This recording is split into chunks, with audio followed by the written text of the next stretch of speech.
Hi, I'm Randy Irwin, National President of the National Federation of Federal Employees and DBR of NFFE Federal District 1. We're very proud to represent 110,000 federal employees nationwide. We represent about 50,000 workers at the Department of Defense, folks that keep our military ready. We represent the nurses, doctors, and healthcare professionals at about 50 VA hospitals and outpatient clinics across the country. That means that the health of the American veteran is in the hands of NFFE IAM members. We represent about 20,000 workers at the U.S. Forest Service. A lot of the people that you've seen putting out fires out west and keeping our communities safe. We represent those folks. We represent pretty much any passport worker that you've ever engaged in, met and adjudicated your passport. We represent all the passport workers nationwide. And then we represent workers at about 35 additional agencies, federal agencies and departments across the country. And so one of the things that is very important in the federal sector, we've got what's called a limited scope of bargaining. We're not allowed to bargain over wages and benefits. We can't strike. That's a little bit of a limitation. But on the other hand, it makes legislative action and lobbying extremely important to what we do, because a lot of the bread and butter issues we don't settle those at the collective bargaining table. We settle them on Capitol Hill.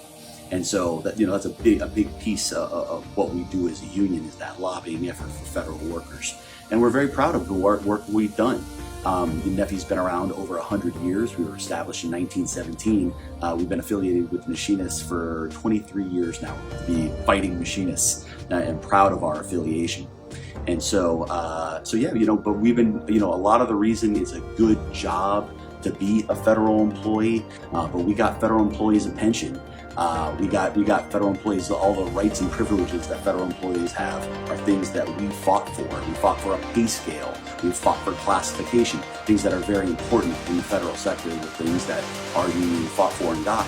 And in more recent years, we're very proud of what we've done to protect federal employees.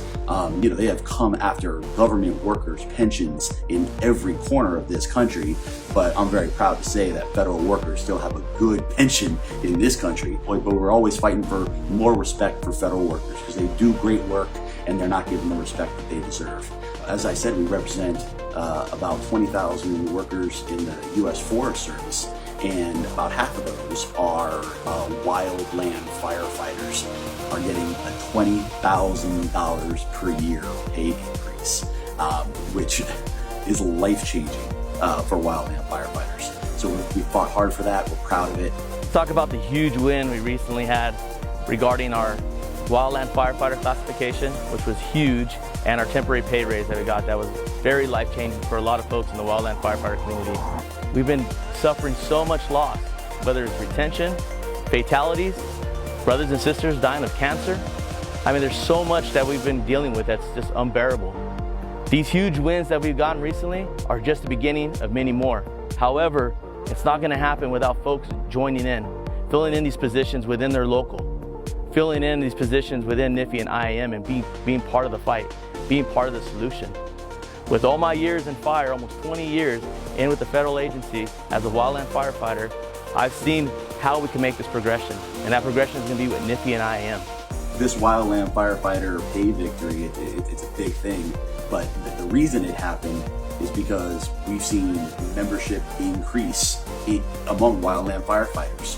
Their power has increased, and with it, their engagement has increased. And it's a beautiful thing when people understand that when they get together with their coworkers and stand together in union, through the union, that there's things that they can't even fathom, the things that we can accomplish when working together. So that's why we're strength in numbers. That's what unionism is, and the more people we have engaged in this fight and part of the team of making progress, the better off we're all going to be.